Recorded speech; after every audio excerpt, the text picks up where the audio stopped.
Hello, everyone. Hello, and welcome to IPSI's weekly forum on Africa, Israel, and Black America. I'm your host, Joshua Washington, the executive director of the Institute for Black Solidarity with Israel. It's good to be with you all here today. I hope that everyone is doing well as we head into the holidays, as both Christmas and Hanukkah overlap or on the start on the same day this year on the Gregorian calendar. Hope your preparations are going well. And that you all have an amazing Hanukkah. We have, so thank you for being here. As you can hear, this is our forum. That theme song you heard was called The First 7 Miles. It's written by Randy Sandoli, who is a jazz composer and arranger and pianist. Randy Sandoli also, we'll talk about him in a little bit when we're talking about some of the other projects we have coming up. But that is that. If this is your first time checking us out, we are the Institute for Black Solidarity with Israel. You can find us on ibsi.org. You can visit our website, learn all about us, check out our documents and our other writings about us, and even the founding documents of another organization that was founded in 1975 by Bayard Rustin that inspired the founding of IPSI, and some more of the story behind that. You can also go to our Substack, ibsi.substack.com. Check out our newsletter, Africa Israel Weekly, and you can read articles, listen to podcast episodes. We have free content, we have paid content. And if you want to support IPSI, you can become a paid subscriber, and that helps us greatly as well. If you know who we are and you've tuned in, you've seen a few of these, or you tune in every week, or you're tuning in right now, we want to say thank you. Consider, if you don't already, giving to IPSI. Give, whether it's a one-time donation or a monthly donation. And if you decide to give something monthly, then you would be what we call a legacy builder. A legacy builder is someone who gives monthly. They set up an amount, and they have it going every month. Some people give as they start small and then grow. The thing about being a legacy builder is that you can give us a small amount. You can give something like $18 a month. And then as you're able to, increase that amount, we would greatly appreciate that. That helps IPSI do what we do. Lastly, if you want to give to IPSI and have something to show for it, you can visit our merch store and check out the things we have. We have water bottles, we have T-shirts, we have mugs, we have other jewelry, we have Zionism in the Black Church, the book that our CEO and founder, Pastor Dumisani Washington, wrote. And we have lots more. So if you want to help IPSI and have something to show for it, then visit our merch store at ibsi.org/store. Excuse me. All right, ladies and gentlemen. So thank you for coming in. Please welcome, tag your friends, tag your neighbors. You can, leave a comment just to say, hey, we see the comments that come through here. We appreciate you all for your continued support of us. We're streaming everywhere. We're on all the streaming platforms: Instagram, Facebook, X, YouTube, LinkedIn, Rumble, and sometimes more. So thank you. Come in. So just a couple of quick announcements. One, just a reminder, I've been announcing this for the past few weeks, but IPSI is a partner with another organization called the African Jewish Alliance. The African Jewish Alliance is an organization that's dedicated to abolishing slavery on the African continent. And if you want to learn more about it, you can check them out. They also have a Substack page. You can give to African Jewish Alliance, givebutter.com/AJA. I'm proud to be a member of that organization as well as our Speakers Bureau Chief, Olga Mishley Washington. She's also a member of AJA, and our founder and CEO is a member and a co-founder as well. They do incredible work, and we talk about this all the time with IPSI, is that part of the importance of what we do is connected to Africa and connected to the slavery that's going on the African continent, that the same enemies of Israel are the enemies of Africa. And the same forces that are coming against Israel, the forces coming against Africa, the same entity that the entity that invaded Israel on October 7th, right? Hamas, the people who are attacking Israel, Hezbollah, the Houthis in Yemen, that same ideology belonging to those same types of groups, same religion, are enslaving Africans, and they have been doing so for centuries. It's the same mindset, right? It's the imperialist, kind of like real oppressors, slave trading mindset that seeks to destroy Israel as well, is destroying Africa. And so we commend AJA for their work, and we partner with them. So I will be in California in just a few weeks to sit and talk with our friends at Prager University about the African Jewish Alliance and all that they do. So you can, it's not, I don't think it'll be live, but just, letting you all know, you can watch it after it comes out. So we're looking forward to that as well. Second announcement, I told you before, and now we can announce the first date. So I told you a couple months ago, well, it's been a few months now, IPSI was in Washington, D.C., and we had our in-person pastors forum, and it went very well. It was a huge success. We had pastors, like I said, who did not know who IPSI was, did not know who we were. They came because a mutual friend invited them.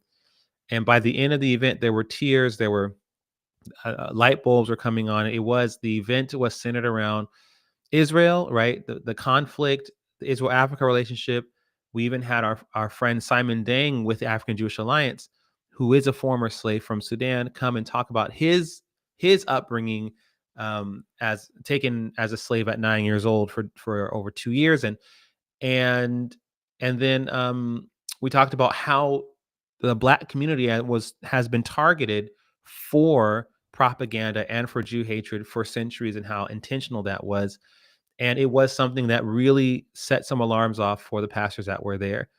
It was such a success. We partner with the International Fellowship of Christians and Jews, Pastor Roger Cheeks, who is also one of our speakers. He did a very powerful, amazing job, and it worked. It was an amazing event, and we're going to return there again later in 2025. But our first one of the year, the first one of the new year, is in Charlotte, North Carolina, on January the 23rd.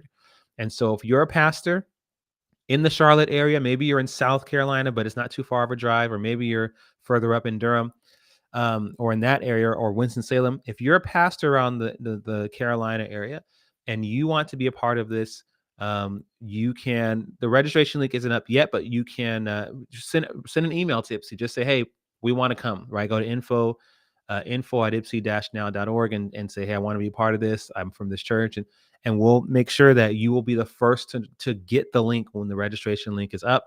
We're going to have another amazing time.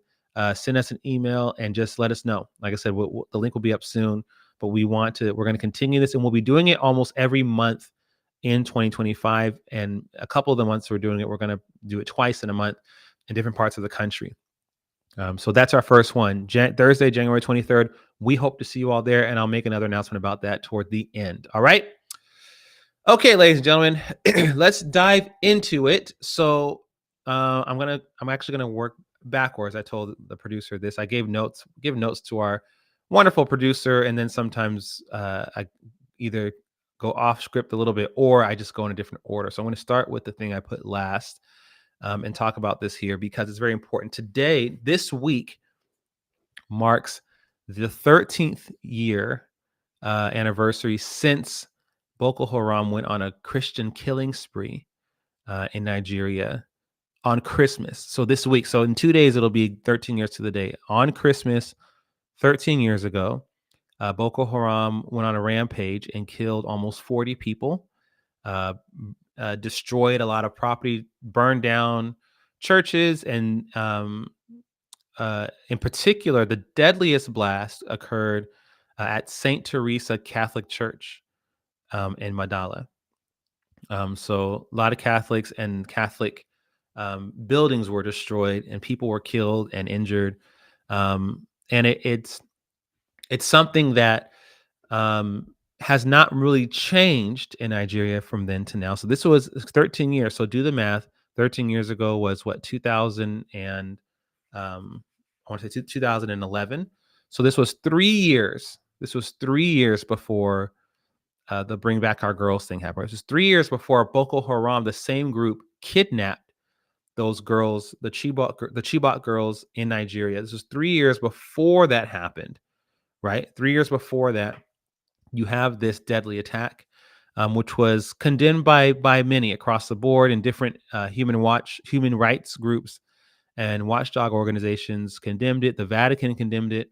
It was a very deadly attack.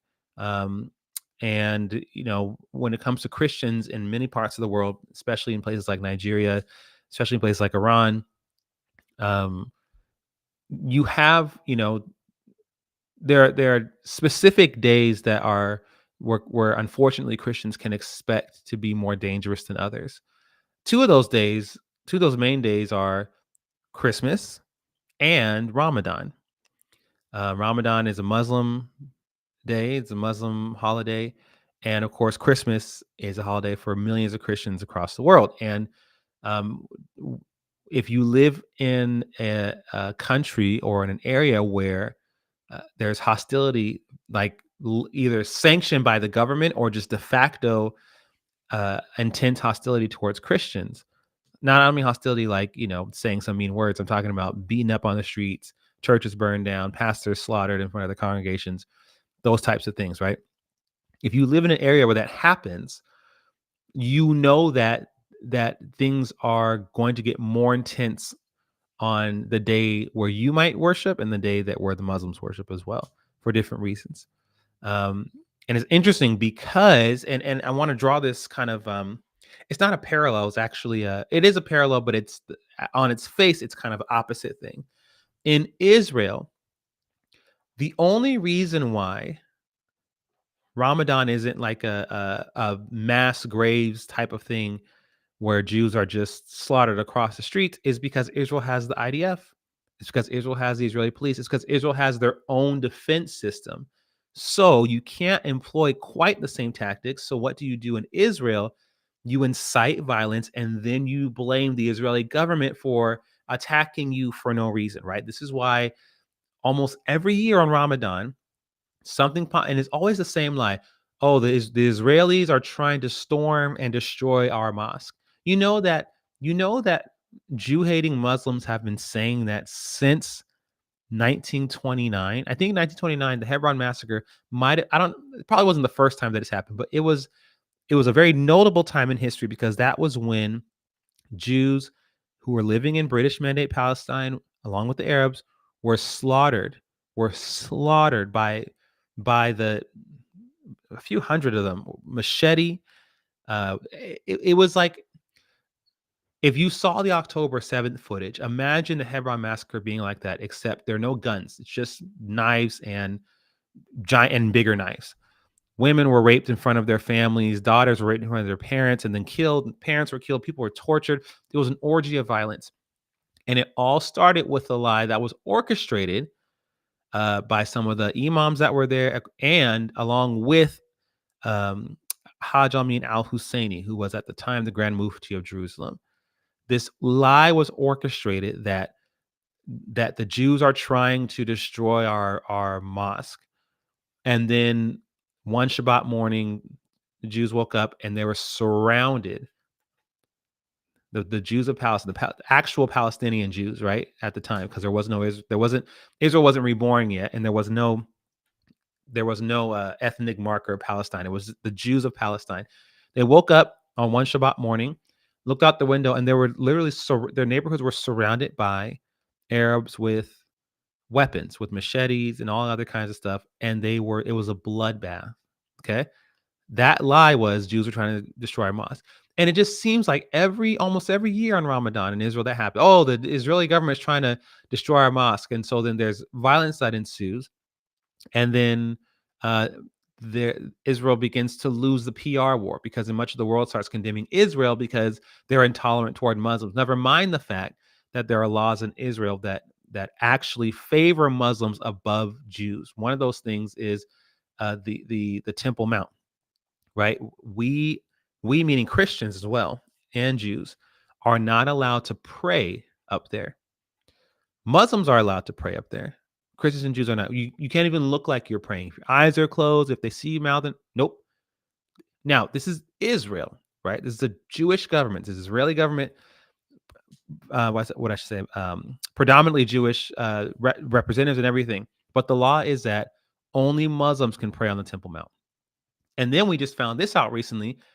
Up there, you have different water fountains.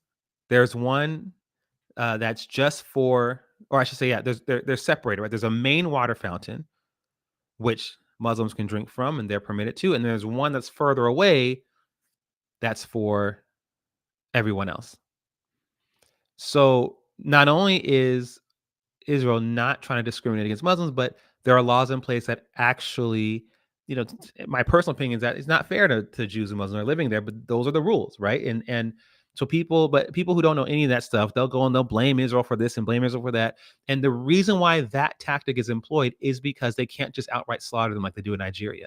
See, if Nigeria's government was strong and Nigeria's president was anti radical Islam and anti-terror and all that kind of stuff, and stood strong, and Nigeria stood on its own 2 feet. If that stuff tried to seep in, the Nigerian government would take care of it. And I promise you that the Islamists there who would try to penetrate Nigeria, they would just do it differently. They would try to launch a PR campaign against Nigeria somehow, that the Nigerian government is anti-Muslim and they're just killing Muslims willingly. I'm telling you right now, the only reason why it's not a bloodbath in Israel is because Israel has a strong defense. So what they do is they try to defeat Israel on legislatively and public relations wise. They've been doing that since they lost the Six-Day War. So this has been 13 years. It's been 13 years since this bloody, deadly killing in Nigeria, Christmas Day, 2011. The other thing is that the pure evil that goes along with this are the people I know we've been talking about them every week because they've been doing stuff every week, but the people, this growing, Jew hatred that's happening in the conservative spaces. It's already a overgrown monster on the left. It's the most dangerous, the most dangerous places right now when it comes to America's standing, when it comes to how much Jew hatred is perpetrated in the country, are the colleges and universities, which are dominated by left-wing professors, primarily white liberals. And so that is, we're not making light of that at all or dismissing that. But it would be foolish to continue to focus on that and ignore what's happening on what many are calling now the woke right, which is, you have very right-leaning conservative people who are citing very left-wing sources like Al Jazeera and Electronic Intifada, and even Israeli left-wing sources like B'Tselem and Haaretz, right? These are organizations, these are newspapers and other organizations that are notoriously known for, yes, they're Israeli-based, but they're notoriously known for putting out anti-Israel propaganda, right? And it's not like these conservatives don't know that. They get the concept of people within your country who are trying to dismantle your country. They understand what that's like. However, because of the Jew hatred thing, they will latch onto anything, including people that they disagree with on literally everything else, which is why we said that, Glenn Laurie and Ta-Nehisi Coates. Most of the past few years of Glenn Laurie and Professor John McWhorter's podcast, they will at some point talk about how stupid Ta-Nehisi Coates is, just to be politically incorrect, how stupid his ideas are, how one-dimensional they are, how unwilling he is to be challenged by anyone, how he always tucks tails and run. He tucks tails and run whenever people like Coleman Hughes wants to challenge him, right? They will talk about why it's so self-defeating to feel like this toward white people and to believe this and to say that and all this critical race theory stuff, and it's wrong. You can't just say that there's this whole structure against you that you'll never overcome. What about yourself? You have to pull yourself up. You have to take accountability for yourself. You have agency and you have to, all that stuff. And all that stuff actually I agree with. I'm like, yes, amen. And then Ta-Nehisi Coates applies the same stupid logic to Israel and writes a stupid book called The Message. And what does Glenn Laurie do? This book is a work of art. It's a masterpiece. He was praising it so much that Professor John McWhorter was like, I'm struggling here because I don't get how what he wrote in this book is different from the other stuff he spews. He's applying his same logic to Israel. And Glenn Can't see it for some reason. It's the same reason why Candace Owens had, I can't remember, I meant to look up her name. Bree, that girl, she was kicked off some news station. She rolled her eyes at a lady whose relative was still a hostage in Gaza. And she said something like, I hope that you actually do some research and look into what's going on. And Bree like rolled her eyes at her. She's a very far left. Brianna Joy Gray is her name. Very left wing. I mean, in any other universe, this would not be happening. But her and she came, same thing. She and Candace, complete opposites, complete opposites on every single other issue, except Israel. So what did Candace do after Bree was kicked off for rolling her eyes at a hostage? She invited Bree onto her show so they could talk and commiserate together about Israel. This is happening because, yeah, this is happening right now, you guys. And it would be foolish of us uh, to get comfortable because it's not as bad as the left right now. It's getting there, and it's actually getting there quite quickly and more boldly too, because that's the thing about, see, the left they were kind of like slithery with theirs, right? But the right, because by nature, I would say conservatives are more pretty upfront about whatever it is that they believe. It's about to be on and popping. I'm sorry, looking now on Instagram. I don't usually see the comments on Instagram, but I'm looking now. I see Monica. Yes, the Hebron massacre in 1929. They did, it was gruesome. I mean, they cut a baby out of their mother, just like on it's kind of unfortunately like a mirror in a lot of ways of October 7th. It was bloody, bloody, bloody. And so these same conservatives will they will never, and they have never or hardly ever have said anything, especially the conservative Christian ones, right? They hardly ever, if at all, talk about the suffering of our own brethren, right? Our scriptures in the book of Hebrews, chapter 13, verse 3, it says, pray for those who are in chains as if you are bound with them, right? And and we read the scriptures, right? Plead the widow's cause, right? Stand up for the, that's in our scriptures as well. And not only have they not been doing that, but what's happening now is that the only time people like Candace ever even mention Christian suffering is when she thought she could twist it around and make it Israel's fault. She brought up Armenia.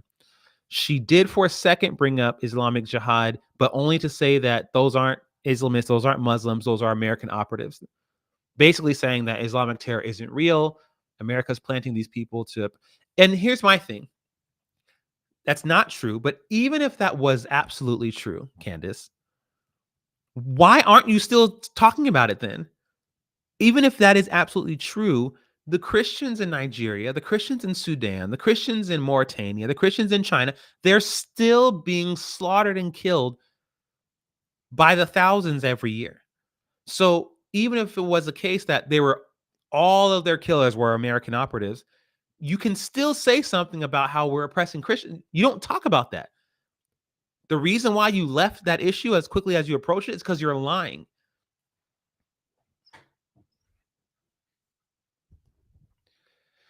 So that's the evil of it. And these people like Ta-Nehisi Coates, so now we're going back to the left, and we talked about this before. He's aware. He knows that there's slavery in Sudan.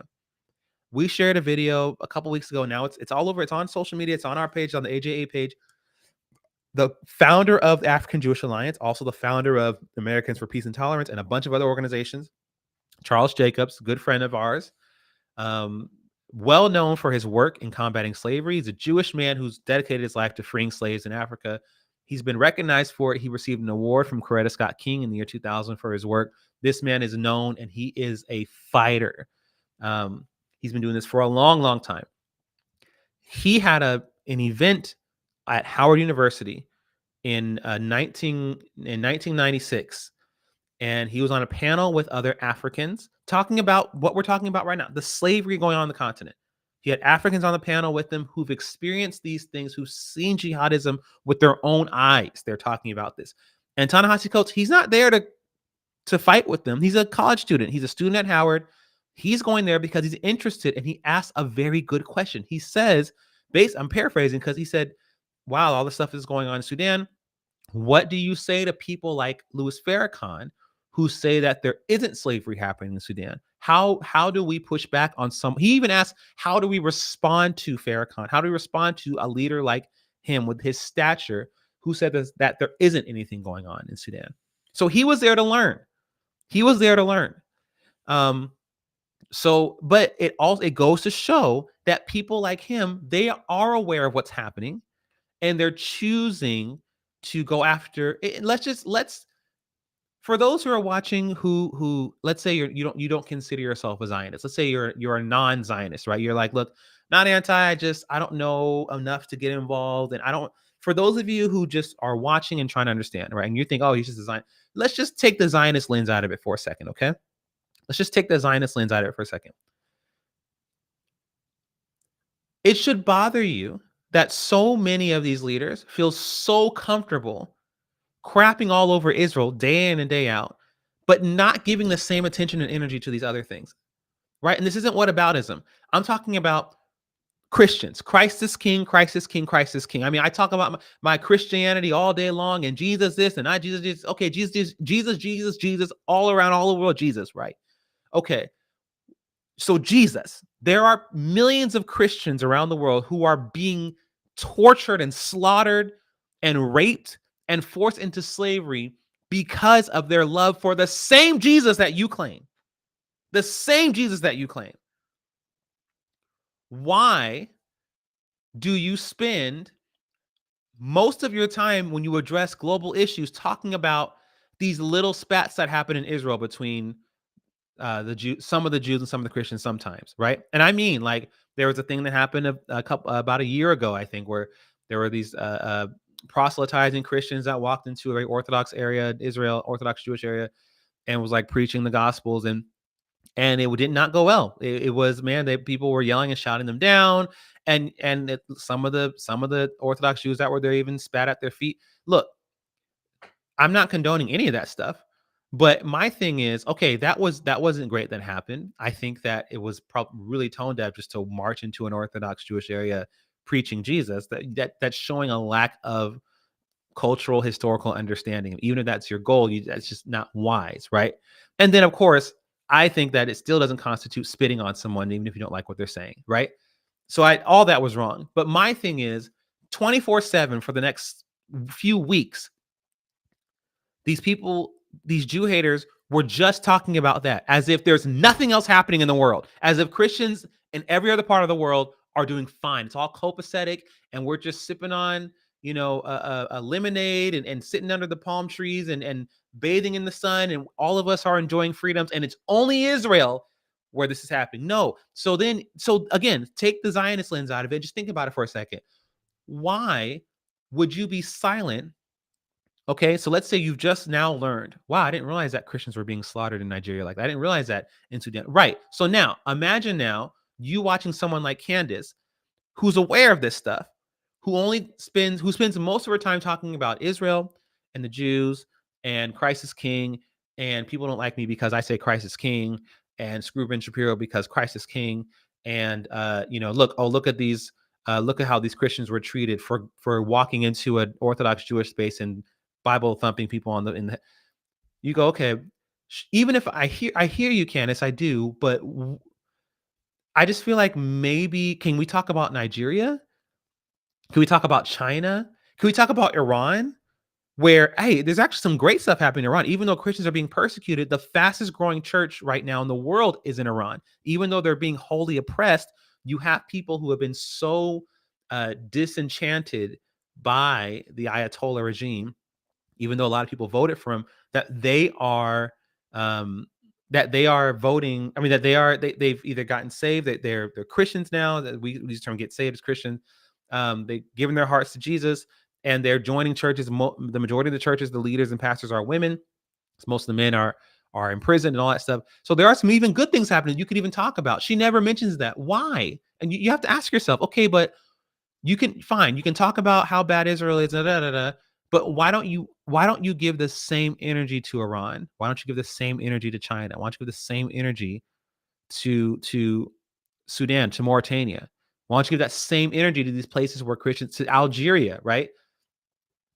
It's It should strike you as a little bit odd, even if your conclusion isn't that, which it's absolutely true that the only place in the Middle East where Christians are free is in Israel. That right now Christians are risking their lives and fleeing their countries to get to Israel. That's always been the case. The only place in the Middle East where the Christian population is growing is Israel. We talk about Iran as well, but Iran is not technically the Middle East, I think. Anyway, but the only place where the Christian population is growing in the Middle East is in Israel. That's a fact. So now, if you ask yourself, okay, why is Candace so stop? Why is she so why is she harping so much on Israel, but also like paired with her not ever really talking about anything else, even when it comes to people who share her faith? This killing that happened 13 years ago in Nigeria, there were primarily Catholics who were killed, and Candace is she claims to be a professed, she professes to be a Catholic. Okay, it wasn't just Christians that were specifically in Nigeria 13 years ago on Christmas. There were Catholics. There was a Catholic church, a notable Catholic church. I think St. Teresa's burned down. Okay, you want to say anything about that? No. Okay, I thought that. Oh, you just okay. It seems like you just have a problem with Israel. Okay, again, taking the Zionist lens out of it. Kofi Annan, I don't think this man was a Zionist. As a matter of fact, Kofi Annan actually made statements against Israel when the UN was condemning Israel for different things that weren't true, the war crimes and quote unquote war crimes and genocide and all that stuff. Kofi Annan would be like, "No, we condemn it. Oh, I can't believe that's happening in Israel." But after a few times of this condemning Israel, the United Nations representatives would come together and they would talk about Israel again. He was just like, okay, and he's Ghanaian and he's a son of Africa. He was, I mean, this is the late Kofi Annan, UN Secretary General, son of Africa. Eventually, he speaks up and he says, "Okay, but what about places like Sudan where they can't even say a word?" He wasn't saying we need to stand with Israel. He, like I said, I don't think this man was even a Zionist in that sense, or at least he if he was, he did very well not showing any bias because he was right there condemning Israel earlier on. But in this case, when it happened, he went, "You guys, how come we can't? How come we don't ever come together and talk about these? There are human rights abuses happening all over the world. We don't really talk about North Korea. We don't, and not only that, but over those past few years, China was appointed to the Human Rights Council, and I think it was Afghanistan that was reported to the Women Rights Council. I mean, it's a joke. Not only are they not saying anything about these other countries, but they prop up countries that are the face of women's rights abuses, religious rights abuses, Christian rights, and they put them right there. Boom. So they're unserious. They're not serious at all. That same thing. Kofi Annan was just saying, guys, can we just stop? Can we take a break from Israel for just a moment? And can we just for a minute, can we talk about what's happening in East Africa? Just for a second, can we talk about? And that's what I mean is that take those blinders off for a second and just think about it on that level. Why, with all her passion, is Candace? Why, with all his passion, Glenn Loy? Why, with all their passion, whether it's the Hodge twins, Tucker Carlson, people who profess to be conservative, some of those who profess to be Christian, why, with all of their passion, have they ever, have they never, I should say, why have they never talked about the Christian persecution happening all over the world? Why have they never talked about that? It's worth investigating. Do your research. Just look into that. Try to find stuff. Now let's see here. I didn't mean to get that to stay that long on that, but it is. And then in 2021, so now that happened 13 years ago. Of course, 3 years later was Bring Back Our Girls. The Chibok girls in Nigeria were kidnapped by Boko Haram, and that was Michelle Obama's first tweet when she got Twitter, was her holding a sign saying "Bring Back Our Girls." And I remember at the time when this happened, I did not. I At the time when this happened, I did know who Olga was, Olga Michelle Washington. We weren't really that close friends yet, but we did talk a little bit. By the way, today is our anniversary. It's our 7-year anniversary. At the time, we were just barely friends, but I remember we were Facebook friends, and my wife posted about this. Basically, at the time, she was my friend, but my wife now posted about it, and she said basically, because my wife is from South Africa. She's a Black South African, right? So she's a daughter of Africa. She posted this thing on Facebook, and she's basically said, "Okay, Madam First Lady, I mean, it's just strange. You actually can do something about this, right? Yeah, your husband is president, but you're the first lady. You have authority. Like m- all that most of us can do is like post something on social media. You can actually talk to your husband or try to set something up. Why are you posting on Twitter with a sign saying "Bring our girls" as if you can't do it? That's just so strange. That would be almost like the president posting something saying, you know, bring them home. It's like, okay, Mr. President, we're allies with Israel, so we can maybe provide some stuff to help. I mean, see what I'm saying? What are we doing? You actually can make decisions from your office and say, let's do this, let's do that. And instead you're just posting, bring them home. It's like, okay, what are we supposed that'd be yeah, I mean, what are we supposed to do? So that happened in 2014. It has been hell on earth for many Christians in Nigeria for since then.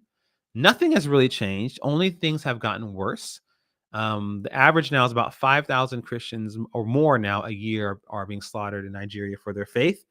Um, but even though things have not improved and have even gotten worse, in 2021, during this current administration, the Biden administration, Anthony Blinken, Attorney General Anthony Blinken, removed Nigeria from the list of countries of particular concern. I remember one of the talking points that we had for our representatives in Congress when meaning the African Jewish Alliance, were in DC for our first summit a few months earlier this summer. That was one of the things that we urged our representatives to push to approve of, to actually get to change, is that we don't know why this administration took Nigeria off. Well, we know some of why, but the fact that Nigeria has been taken off the list of countries of particular concern implies that everything's going fine in Nigeria, which then enables the terrorism and the slaughtering that's happening right now. The worst thing that we could do as one of the most powerful countries on earth is basically signal that it's all good. Nigeria's fine now. Things are getting better, when they're in fact not getting better. All that's telling the terrorists, all that's telling the jihadis and the slave traders, that keep doing your thing, guys. Everything's all good. You keep on doing what you're supposed to be doing, what you think you're supposed to be doing, and it's all good. Nothing has changed. Things have only gotten worse. So why would we take them off the list? So that was one of our talking points. All this stuff's been going on. This administration has been doing nothing about it. And you would think, again, especially because this administration is left leaning, you would think these conservatives, you would think people like Candace, you think people like Glenn would say, nope, nothing, nothing, nothing. And that's for a few different reasons, but I'm going to just stick with the Israel part of it in a second. Is that when it comes to Jew hatred, it does not matter. It takes many different, which is why both Glenn Laurie and John McWhorter, both very intellectual men, Glenn on the right and John on the left, right, saw completely differently when it came to Israel. Ta-Nehisi Coates, John McWhorter, they're both on the left side, although Ta-Nehisi Coates is more further left, have completely opposite views of Israel. Right? You have people on both sides of the aisle who see things so differently from each other and so parallel to those on the other side. It's eerie, and it's because it's an evil spirit. People can construct their ideology in such a way that coddles their Jew hatred. Doesn't matter what political ideology you you espouse, which is why we shouldn't idolize our politics. So what it is, you know what I mean? If you're a conservative, then cool. I mean, if your views have you fall on the conservative line, okay, or fall liberal, okay, fine. But don't let that be your identity. So much so that really the powers that be come and manipulate you based on your politics and get you to think something that they want you to think, because you're not principally based. You're based on this set of ideas that you think are your guide, right? Two different things. Okay, so so we continue to pray for Nigeria. We continue to work alongside AJA and ending slavery and the slave trade that happens also in Nigeria. And every Christmas we remember the slaughtering that took place there. Yes. So now, some good news, some cool news, you guys. As a lot of you have seen it on Instagram by now. Floyd Mayweather, right, boxing champ, both like for different weight divisions. I think like featherweight, lightweight. I think there's like a super featherweight, something like that. Floyd Mayweather, like a boxing champion, this guy who's been pro-Israel since he spoke up about Israel, and became a little bit more outspoken after October 7th. He was attacked for supporting Israel just a few months ago. His security detail had to whisk him away. There's a lot of stuff that broke out in the streets, all that kind of stuff. And not only did he not clam up, but he donated. Well, let's take a look at this video. Let's show a short clip, producer. You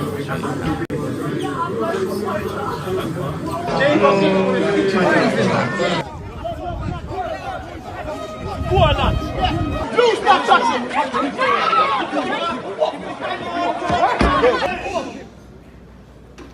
I don't give a million. Whoa!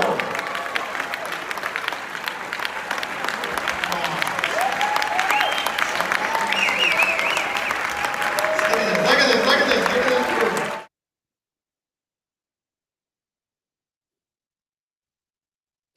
Donate $1 million to Israeli medical services like Magen David Adom, and as you all know, that's been one of the main things that our Jewish and Israeli friends, at least here in this country, have been raising money for when it comes to post October 7th, has been for the Israeli medical services, because they've been working overtime. There's been a lot of things that have been needed, and so Floyd Mayweather donated $1 million, and so not only did he not cower away from the rhetoric and the Jew haters, but he said, "Look, he's a fighter. Like these guys are, their minds are tough." It's like, okay, how about this then?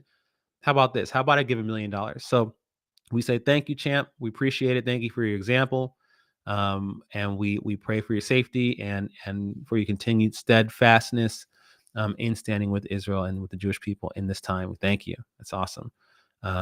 And you guys, we're in short supply of people like this,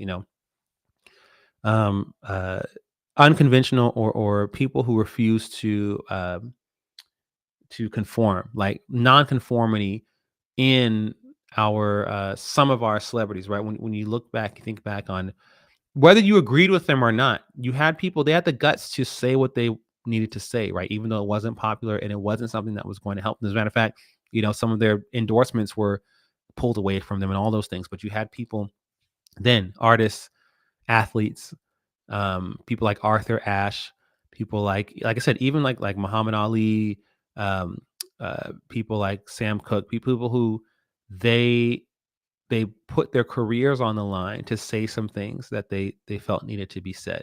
Now what's going on is that the industry tries to make it seem that way, right? The industry, the pro-Pali industry, the anti-Israel industry that tries to permeate other industries, they try to make it seem like this actor is really just going against the grain by saying free Palestine. No, you're not. No, you're not. You're not.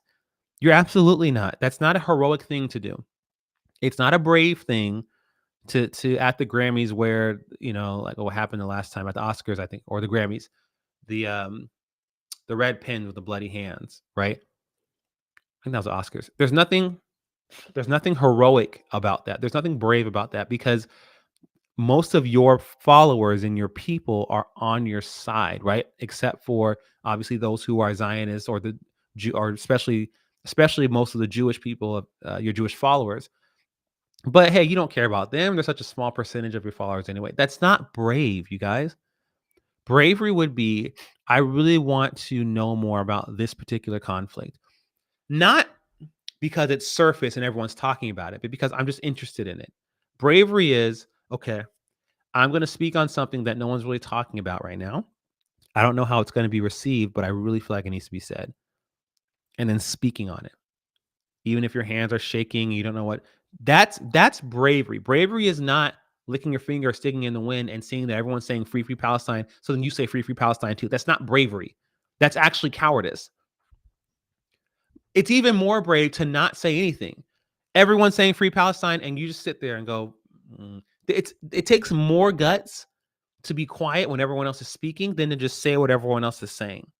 So nowadays, people try to fake that, right? They try to feign that. But people like Floyd Mayweather are actually a living example of that. Some people who they know what's right and they say it anyway. No matter, it doesn't matter how it may make them look or what might happen to their careers. Those are really brave people. And so again, we say thank you to the champ for that. Thank you, Mr. Mayweather. All right, you guys, we have a clip from a recap from the last episode of Truth to Power Live. Oh, by the way, thank you. I'm trying to make a habit. I've just looking over at Instagram to see who's on here. I see other people tuning in. Thank you for checking. I can see your comments if you say something. Really appreciate it. We have a clip from Truth to Power Live, which is a radio station that our president and CEO, Pastor Dumisani Washington, hosts every week, every Sunday at 4 p.m. Eastern time. We have a recap clip here, so check it out.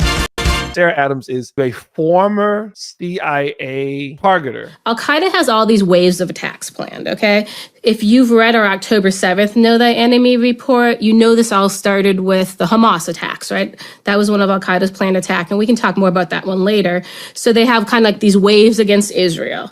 And then they have like waves against Europe, waves against us, waves to create the Islamic Caliphate, right? Mm-hmm. So a lot of the African plotting, for example, is the waves to create the Islamic Caliphate. So the Islamic Caliphate is basically, obviously, Afghanistan, Syria. That's why they've trained a lot. What's going on right now, Iraq. They're in a dream world. They have India on it. And then it's like all of North Africa. And then in a future phase, it then goes up into Spain, right? Like in the olden days. There is a plan to establish the caliphate. And then the part where we're talking about now is throughout North Africa and then up into Spain, like in the olden days. What does she mean by that? After the death of Muhammad in the 7th century, Islam spread, as I said, from the deserts of Arabia across North Africa, and then eventually by the 8th century up into the Iberian Peninsula, where the Muslims held a stronghold for several centuries. When she said the olden days, she's referring to how Islam originally spread across North Africa, creating in its wake the trans-Saharan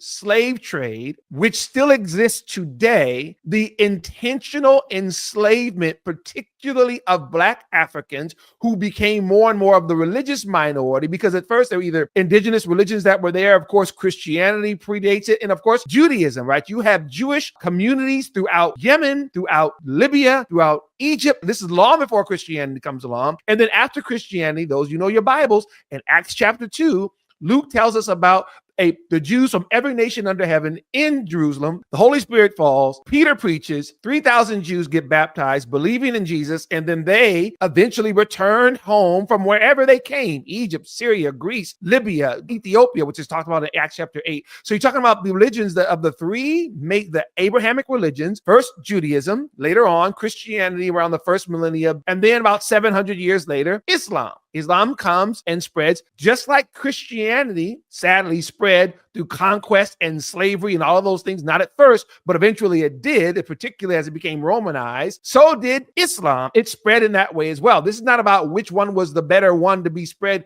in some sort of imperialistic way. Unfortunately, both Christianity and Islam were used as political weapons and weapons of war against people. She's describing that caliphate that is throughout North Africa and then will make its way up to the Iberian Peninsula. The signs of a caliphate, or the attempts of it, particularly when you're talking about Africa, are in what we've been discussing for a while: the mass enslavement, displacement, rape, and genocide of millions of Africans throughout the region as some sort of birthright. This is why in Libya and Mauritania, and then of course in the Sudan, and then in Algeria, and a certain amount of Egypt in terms of the religious persecution that's there, going on into the Middle East and Qatar and Saudi Arabia and other places where there are African slaves to this day. You can buy them on the internet, and it stretches back to the trans-Saharan slave trade. They're talking about the subjugation of everyone who's not their brand of Muslim, killing of Christians, Jews, and other Muslims and others, or enslaving them or displacing them. This is what the mindset was of Hamas when they attacked the Israelis on October 7, 2023. It wasn't about a free Palestine. It wasn't about some sort of two-state solution. None of that. Hamas says Israel will exist until Islam obliterates it. They're committed, just as Iran is, to the global destruction of the Jewish people, period. Starting with Israel and everywhere, which is why the African Jewish Alliance was forged post October 7th by Africans and Jews who recognize that they are facing the same jihad. Africans from Nigeria and from Sudan and from Mauritania saw the images of what Hamas did to the Israelis and foreign nationals and said, hey, I know what that is. That happens where I live every week. That happens all the time. Boko Haram, the Fulani herdsmen, Janjaweed, the Al-Qaeda, Al-Shabaab. There's already a great love throughout Africa for Israel. Many of them are Christian Zionists, but there was a doubling down on it. You go to AfricanJewishAlliance.org and find out more about that organization as well. Truth to Power Live with Jim and Sally Washington.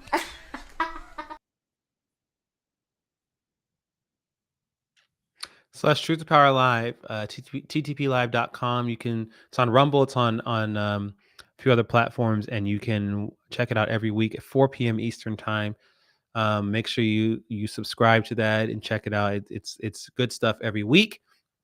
It's interesting that the clip that was shown in that clip was mentioned India as well, which and maybe in a few weeks' time we'll have a friend of ours. A friend of mine that just met a few weeks ago on here to talk about that, how the terrorism in India, and how the Hindu community primarily is being targeted by radicalism as well. People who've been radicalized. It's crazy, in its own different way. All right, so we have just a couple of quick things. I want to thank you guys for tuning in, but I have just a couple of important things to address right now. The first one is I want to share with you another clip. I talked about it earlier in this forum today, but I want to let you know about our pastors' forums coming up. So check out this clip here.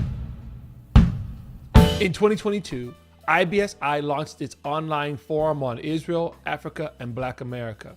Each Monday at 8 p.m. Eastern, we discuss Israel, Africa, the Black American community, and how all these topics are interrelated. In September 2024, we partnered with the International Fellowship of Christians and Jews and launched the forum as an all-day in-person seminar for a small group of 25 pastors and ministry leaders. In this setting, we unpack the most crucial Israel-related topics that uniquely impact the Black American and African communities. The gathering was a tremendous success. In 2025, we will host the in-person forums in cities across the country, inviting Black and African pastors to join us and bring all of your questions. Nothing is off the table. Join us for this discussion of the Bible, history, music, geopolitics, and Black American heritage. IPSI's Forum on Israel, Africa, and Black America. Visit ibsi.org/dates to see the forum schedule. You can also email info@ibsi-now.org for information on hosting a forum in your area. Looking forward to seeing you there.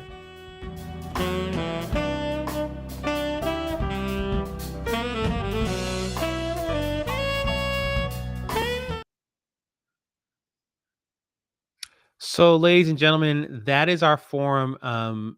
We have it like we have here every Monday, but these are special ones in person for pastors. Relatively small groups. We keep it about 20 or 30 pastors because we want them to engage. We want to be able to engage with them, and be able to have that time. And which really, like I said, when we did it in DC, it worked so well because almost all the pastors did engage with us throughout that day.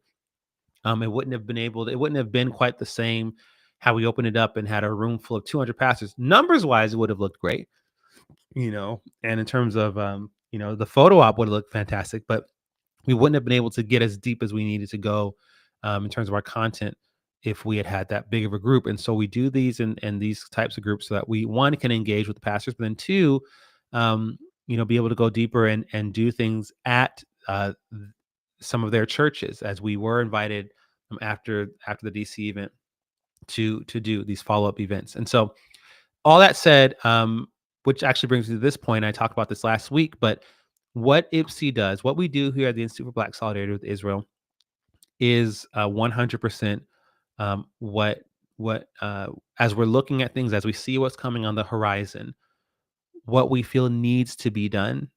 And so I said this before, I think I said it last week, I said it this week. The biggest hurdle that IPSI has faced since our existence, since 2013, when IPSI was founded, has been funds, right? And that's usually the case with most nonprofit organizations.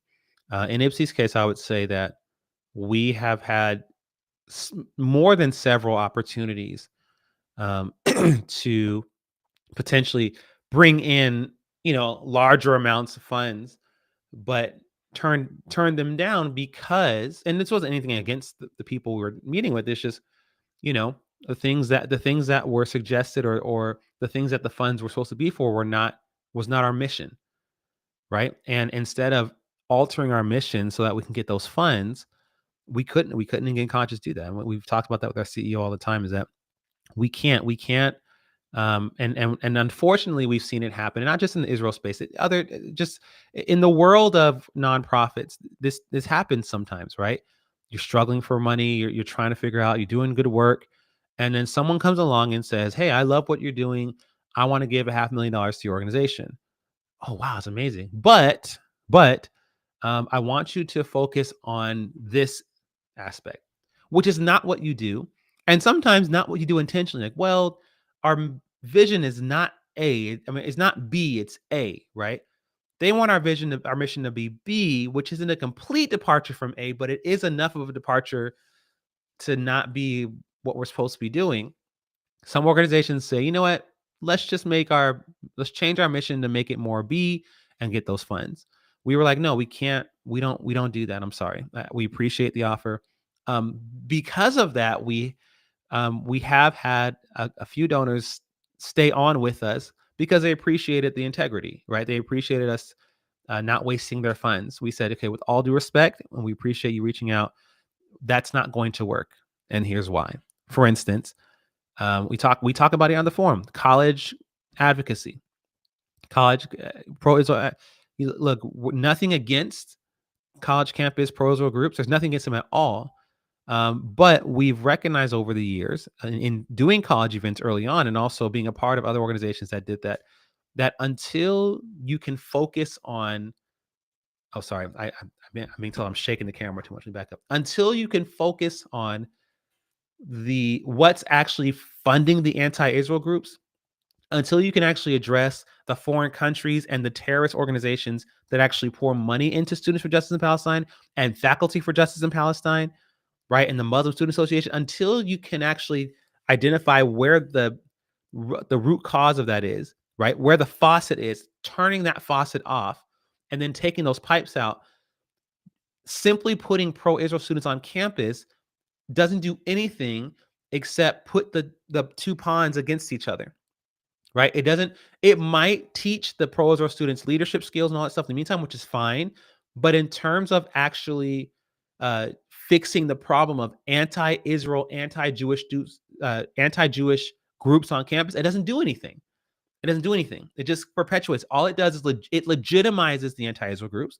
Because what we're saying is they have every right to be on campus, and we're going to, oppose them. But they don't have any right to be on campus. Student groups that are funded by the Muslim Brotherhood should not be on U.S. foreign college campuses. Student groups that are funded by countries who hate the U.S. should not be on college campuses in the U.S. Right? And someone just commented on Facebook, Iran is known to have been funding much of the campus protests. Yes, Iran's been funding. I mean, we like to talk about, and it's true, George Soros, but Iran as a country funds a lot of this stuff as well. Iran has deep tentacles and a big focus on the Black American community as well, right? So until you can, as an organization, address that either legislatively, right, talking to Congress or whatever the case is, Simply putting pro-Israel groups on campus only puts them in harm's way, gets good photo opportunities for you, get good photo ops, you take good pictures of. They brought a speaker to campus, and all those student groups are yelling at them and calling them names. You take pictures and take videos and say, look at what we're facing. Look what our brave students are doing. Now we need this plus this next year. We need you to give us more money so we can continue to fight campus anti-Semitism. And the donors say, okay, and they give more money. It's not fixing anything. And so and it's happened multiple times, when donors come to us and say, can you focus on college campuses? We'll give you X. We'll say, we're not going to focus on that. It's not. We tell them the same thing I'm telling you right now. This is why we don't. It's not going to, we appreciate it. And look, the offer that you're giving us would actually fund us fully for the next couple of years. And actually, we'd actually be able to salary our staff.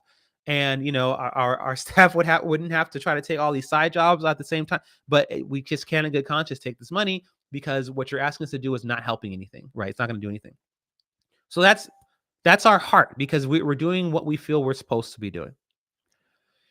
On the other hand of that, it has made things difficult for IPSI, as you can imagine, because whereas some donors still give to IPSI even after the conversation, a lot of donors will say, okay, well, I'm going to find an organization that is doing that. Okay, well, you go ahead and do that, right? And what we found, what helps IPSI to actually go, is when more of you give to IPSI, whether it's a one-time donation or it is you become a legacy builder. I'm asking you to become a legacy builder. You just give a number of $18 a month. It's a great number, right? Or maybe, hey, Hanukkah's coming up. Hanukkah every year is on the 25th of Kislev, $25 a month starting this week, right? Give a Hanukkah gift to IPSI. You're trying to figure out the end of the year is coming, and you want to, avoid tax or hide, taxes and all that kind of stuff, and you want to get a tax. Hey, give a tax deductible donation to IPSI before this year is over. Donate as you're watching this right now. Let this be your sign. You know what? I'll give to IPSI. You can scan that QR code up there, or you can just go to ibsi.org/donate and help us do what we need to do. Like I said, ladies and gentlemen, our last pastors forum was a huge success. We're still paying for it right now. We're still making payments on some of the things that we had to acquire for that forum. And we have other forums, and we're not going to stop. We have other forums coming up. Our next one, like I said, is January 23rd, 2025 in Charlotte. The next one is in February. It's most likely going to be in Atlanta. The next one's in Columbia. The next one's in DC. Then the ones after that, we have someone in Chicago. We have one planned in California, 2 in California. We are going to keep doing this, because this is what is needed this is what needs to happen, right? These pastors, these Black American and Black African pastors, need to understand what has been going on and how they as pastors can combat it, right, with their congregations. And this model is working, is going to continue to work. So we will continue to do this. However, we would like to continue to do this without going deeper and deeper into the hole doing it, or having to come out of pocket to make some of these payments.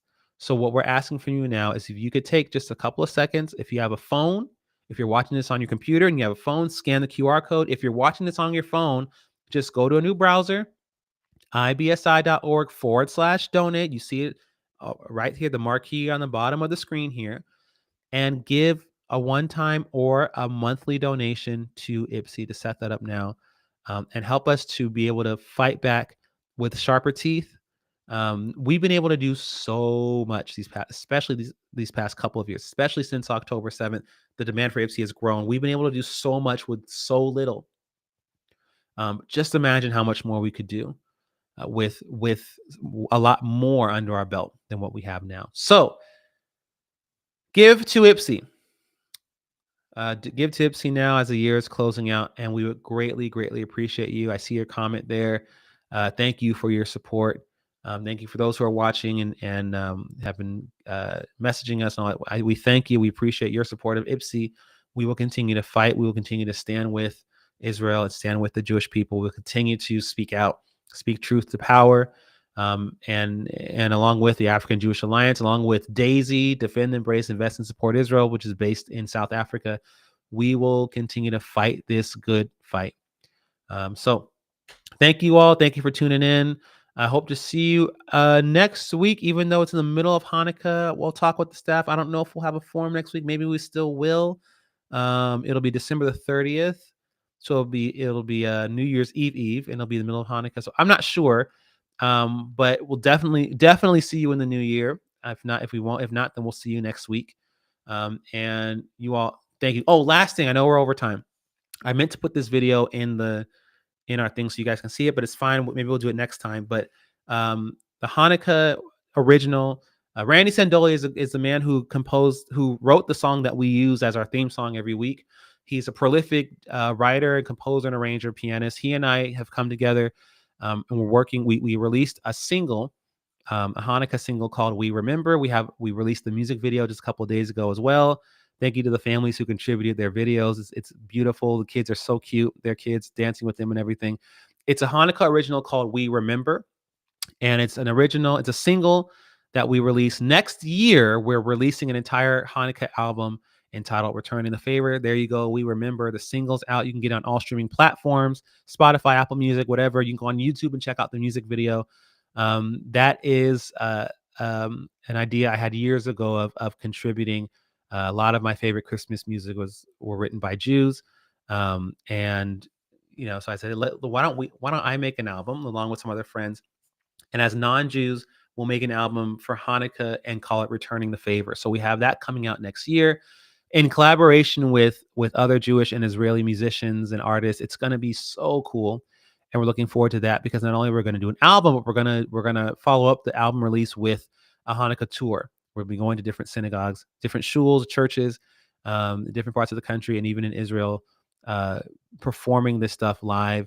I see, Maddie, you said you just went to donate. Thank you so very much. Thank you from the bottom of our hearts at IPSY. And for those who are watching, again, the end of the year is coming. The end of the year is coming. If you want to give a tax-deductible donation, or like I said, if you just appreciate our work, we ask that you give to IPSY. We will continue to fight this fight regardless, but think of how much more we would be able to do.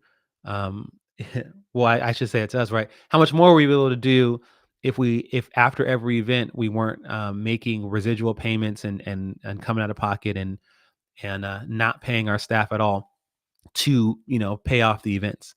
And it's not a complaining point. Not complaining about it. None of us are complaining about it. Again, we chose to do this, right? We felt this call, but we chose it. We choose it every day. But we're at a place now where that road is coming to an end, where we can do what we can do without the funds that we need. So thank you. Shout out to I see Maddie Shiloh. Shout out to you for your donation. I really appreciate you. And for those who are watching, again, you can scan that QR code or go to ibsi.org/donate. Again, check out the new Hanukkah single, "We Remember." It's on all streaming platforms. You can search Joe Davi, "We Remember," you'll find it. Also, you search Randy Sandoli, "We Remember," you'll also find it. It's everywhere. Add it to your playlist. Listen to it. We have a whole album coming out next year, and a separate podcast where we'll be kind of talking about it each month, which we're excited about as well. All right, you guys. Thank you again, everyone. Thank you for your time. Thank you for your donations. Thank you for the love. And we will see you guys next time, same place. Hanukkah Sameach, Merry Christmas, and Happy Hanukkah to everyone. You guys have a good rest of your week.